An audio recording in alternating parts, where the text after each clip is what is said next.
India TV YouTube channel को subscribe करें और बेल आइकन दबाएं। और केंद्रीय स्वास्थ्य मंत्रालय कोरोना के हालात पर इस वक्त प्रेस कॉन्फ्रेंस कर रहा है, सीधे लिए चलते हैं। देखें तो हम पाते हैं कि अधिकतम स्टेट्स में जहां पर कि इवन एक्टिव केसेस ज्यादा हैं, वहां पर केसेस में कमी नोट की जा रही है। हालांकि एक स्थाई पर कर्नाटका, महाराष्ट्र, केरला में केसेस में कमी नोट की जा रही है, उसी तरह दूसरे स्थाई पर कुछ स्टेट्स में इंक्रीजिंग ट्रेंड भी नोट किया जा रहा है। जैसे कि इससे पहले भी हमने तमिलनाडु के विषय में बात की थी, इसी तरीके से हम देखें आंध्र प्रदेश और वेस्ट बंगाल में फर्दर कंटेनमेंट एफर्ट्स चल रहे हैं, जिसके तहत हमें लगता है कि आने वाले समय में वहां पर भी केसेस में कमी नोट की जाएगी। राजस्थान और यूपी में ऑन ए रेगुलर बेसिस हम पा रहे हैं कि केसेस में कमी नोट की जा रही है।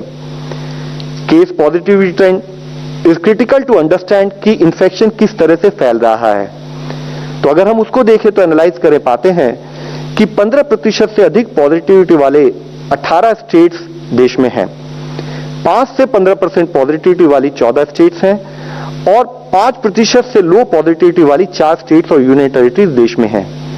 इसमें भी हम उन 18 स्टेट्स को जहां पर कि 15% से अधिक पॉजिटिविटी है एनालाइज करें तो पाते हैं कि सभी स्टेट्स में काफी हद तक decreasing trend in case positivity note किया जा रहा है, जिसमें मुख्यतः गोवा हो, पुडुचेरी हो, वेस्ट बंगाल हो, कर्नाटका हो, इन स्टेट्स में सब में एक डिक्रीजिंग ट्रेंड इन पॉजिटिविटी नोट किया जा रहा है। हालांकि कुछ स्टेट्स इसमें ऐसी भी हैं जहां पर एक continued increasing trend of case positivity भी साथ में नोट किया गया है, जिसमें मुख्यतः सिक्किम, नागालैंड, इसी तरह मेघालय, अरुणाचल प्रदेश और जम्मू एंड कश्मीर है। हम स्टेट के साथ रेगुलर बेसिस पर कोऑर्डिनेट कर रहे हैं कि कैसे कंटेनमेंट एफर्ट्स को एक स्थाई पर और सुदृढ़ किया जाए, कैसे हम इन टेस्टिंग को और गति से आगे लेके जाएं ताकि हम ओवरऑल अर्ली आइडेंटिफिकेशन और केस पॉजिटिविटी मैनेजमेंट पर फोकस कर सकें। इसके साथ ही हम कुछ और पॉजिटिव ट्रेंड आप लोगों की दृष्टि में लाना चाहेंगे। ये अर्ली ट्रेंड्स हैं, जैसे कि इससे पहले भी इस मंच पर हमने सबसे विनती की है कि अगर कोई पॉजिटिव ट्रेंड है तो उसको कंटिन्यूड बेसिस पर और उसी मोमेंटम पर कार्य करने की जरूरत है। ये कारण ना बने कि हम उसको एक सेटिस्फाइड वे में लेकर उस पर कार्य कम करें। अगर एक पॉजिटिव ट्रेंड के रूप में देखें तो पाते हैं कि पिछले 14 दिनों में जहां 28 अप्रैल से 4 मई वाले सप्ताह में देश में 531 ऐसे जिले थे जहां पर कि प्रतिरोज 100 से अधिक केसेस आ रहे थे, वह घटते घटते 14 दिन बाद 468 जिले रह गए हैं। यानी कि 63 जिले ऐसे हैं जहां पर कि 100 से अधिक केस पहले आ रहे थे, वह कम हो गए हैं, विच मीन्स कि इन्फेक्शन का स्प्रेड कुछ हद तक हम कंट्रोल करने में सफल रह रहे हैं। साथ ही केस पॉजिटिविटी को एनालाइज करें तो जहां 14 दिन पहले 210 जिले ऐसे थे कि जहां पर केस पॉजिटिविटी डिक्लाइन करती दिखती थी, वह बढ़ते बढ़ते अब 303 जिले हो गई है। यानी कि 93 से अधिक जिले ऐसे आ गए हैं जहां पर हम डिक्लाइन केस पॉजिटिविटी को नोट कर रहे हैं। इसी संबंध में हम आप लोगों की दृष्टि में लाना चाहेंगे कि इससे पहले मिनिस्ट्री ने एक गाइडलाइन इशू की थी, मिनिस्ट्री ऑफ होम ने उसको रिट्रेट किया था और कहा था कि जहां पर भी देश में 10% से अधिक केस पॉजिटिविटी है, वहां पर इंटेंसिव एक्शन और लोकल कंटेनमेंट के तहत कार्य करना चाहिए, स्ट्रिंजेंट कंटेनमेंट एक्टिविटीज लेनी चाहिए ताकि हम केस और इन्फेक्शन का स्प्रेड को कम कर सकें। उसके तहत हम देखें तो पाते हैं कि कुछ पॉजिटिव न्यूज हमारे सामने है, लेकिन अभी भी देश में 382 ऐसे डिस्ट्रिक्ट्स हैं जहां पर की केस पॉजिटिविटी 10% से अधिक है। तो जरूरत है कि हम उन राज्यों में, उन जिलों में उसी नीति से काम करते रहें, उसी तरह से काम करते रहें कि जिससे हम केस पॉजिटिविटी को कम कर सकें। वैक्सीनेशन के विषय में हम आप लोगों की दृष्टि में लाना चाहेंगे, अब तक देश में 18.41 करोड़ डोजेज जो कि above 45 years of age health care workers और फ्रंटलाइन वर्कर्स को गवर्नमेंट के द्वारा स्टेट को देते हुए फ्री पद्धति के द्वारा अब तक डोजेज दी जा चुकी हैं। इसी तरीके से 18 से 44 एज ग्रुप में 92 लाख के करीब डोजेज अब तक दी जा चुकी हैं। इसी विषय में एक बहुत मुख्य विषय जो कि माननीय प्रधानमंत्री जी ने भी अपने हर फोरम में उठाया है, जिसके बारे में बात की है, वह यह है कि एक एक वैक्सीन की डोज किसी भी मनुष्य के लिए एक सुरक्षा कवच है। तो हम वैक्सीन वेस्टेज पर उसी तरीके से काम करें उसमें भी हम कुछ अच्छे रिजल्ट्स पा रहे हैं। जैसे कि हम देखें कि 1 मार्च को अगर हमारे यहाँ वैक्सीन वेस्टेज कोविशील्ड 8% और 17% कोवैक्सीन थी, तो वह घटते घटते अभी 4% और 1% रह गई है। हम स्टेट्स के साथ कोऑर्डिनेट कर रहे हैं कि इसको इवन 0% तक किया जाए, ताकि हर वैक्सीन की डोज का सदुपयोग किया जा सके।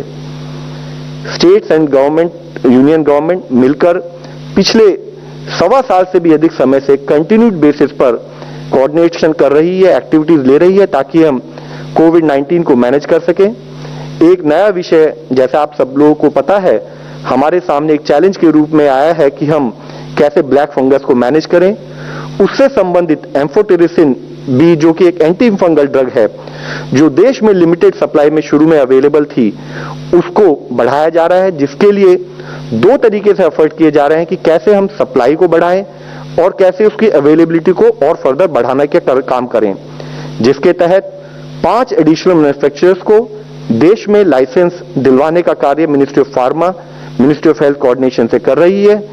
इसके साथ ही जो अभी एग्जिस्टिंग मैन्युफैक्चरर्स हैं, वह भी अपनी कैपेसिटी और अपने प्रोडक्शन कैपेसिटी को बढ़ाने से संबंधित कार्य कर रहे हैं। इसी से संबंधित फंगल इन्फेक्शन, जो कि अगर किसी भी हेल्थ सेटिंग में नोट किया जा रहा है, उसके मैनेजमेंट पर भी उसी स्थाई से, उसी नीति से कार्य हो, जिसके तहत हमने स्टेट्स को गाइडेंस दी है, एडवाइस किया है कि हम इन्फेक्शन प्रिवेंशन कंट्रोल प्रैक्टिसेस पर कार्य करें। जिसके तहत हमने स्टेट से रिक्वेस्ट की है कि हर हॉस्पिटल में हॉस्पिटल इन्फेक्शन कंट्रोल कमेटी बनाई जाए, हर कोविड हॉस्पिटल में भी उस पर कार्य हो। हमने उनसे यह भी रिक्वेस्ट की है कि ट्रांसमिशन बेस्ड प्रिकॉशन, यानी कि चाहे वे ड्रॉपलेट हो, चाहे वे एयरबोर्न हो, चाहे contact related infection prevention management हो, हेल्थ केयर वर्कर्स और पेशेंट सेफ्टी संबंधित सभी गाइडलाइंस को फॉलो किया जाए। बायोमेडिकल वेस्ट मैनेजमेंट को भी तरीके से मैनेज किया जाए गाइडलाइंस के तहत। और इसके साथ ही वह सेटिंग्स जहां पर कि इन्फेक्शन हमें और अधिक मात्रा में ध्यान रखना है, कंट्रोल करना है, जैसे कि आईसीयूज है हमारे, या हमारी लैब्स हैं, या वहां पर जहां की हमारे पेशेंट जो कि इम्यूनो कॉम्प्रोमाइज हों या स्टेरॉयड ट्रीटमेंट पर हों, या जिनको कोई एग्जिस्टिंग कोमॉर्बिडिटीज हो, वहां पर हम एनहांस्ड फोकस से इन्फेक्शन प्रिवेंशन कंट्रोल प्रैक्टिसेस पर कार्य करें। यह हमने स्टेट को गाइड किया है। इसी के साथ ही आयुष से संबंधित रिहैबिलिटेशन और मैनेजमेंट संबंधित गाइडेंस देने के लिए एक कंट्री वाइड काउंसलिंग हेल्पलाइन भी आयुष मंत्रालय ने शुरू की है। मैं आप लोगों की दृष्टि में लाना चाहूंगा कि इससे पहले भी जैसे माननीय प्रधानमंत्री जी ने कई स्टेट्स और राज्यों के साथ चर्चा कर कर उन सब का एक स्थाई पर मनोबल बढ़ाया था, दूसरे स्थाई पर उनके बेस्ट प्रैक्टिसेस, जिससे कि वहां पर हम कोविड कंट्रोल को मैनेज करने में काफी हद तक सक्षम रह सकते हैं, और जिसमें कि एक से सीखकर दूसरा जिला और दूसरा राज्य भी उस पर कार्य कर सके, वैसी चर्चा की थी। उसके तहत ही चेन्नई कॉर्पोरेशन में कुछ जो इनिशिएटिव हुए हैं, और ऐसे इनिशिएटिव हर जिले में, हर स्टेट्स में हो रहे हैं, हम आप लोगों की दृष्टि में लाना चाहेंगे। जिसमें मुख्यतः देखें तो कैसे फीवर सर्वे वर्कर्स को सर्वेलेंस के लिए इस्तेमाल किया गया।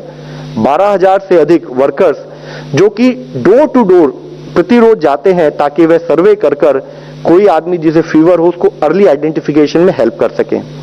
इसी तरीके से 200 मोबाइल टीम के द्वारा, मोबाइल यूनिट्स के द्वारा और अर्बन प्राइमरी हेल्थ सेंटर्स के द्वारा कैसे टेस्टिंग को बढ़ावा दिया जा रहा है, जिसमें कि टर्न अराउंड टाइम यानी कि 24 घंटे के अंदर ही टाइम पर पेशेंट से संबंधित, सस्पेक्ट से संबंधित रिजल्ट भी मिल सके, उस पर भी कार्य हो रहा है। नमस्ते, मैं हूं मीनाक्षी जोशी। वीडियो और खबरों से अपडेट रहने के लिए India TV YouTube channel subscribe करें, बेल आइकन दबाना ना भूलें। जुड़े रहें इंडिया टीवी के साथ।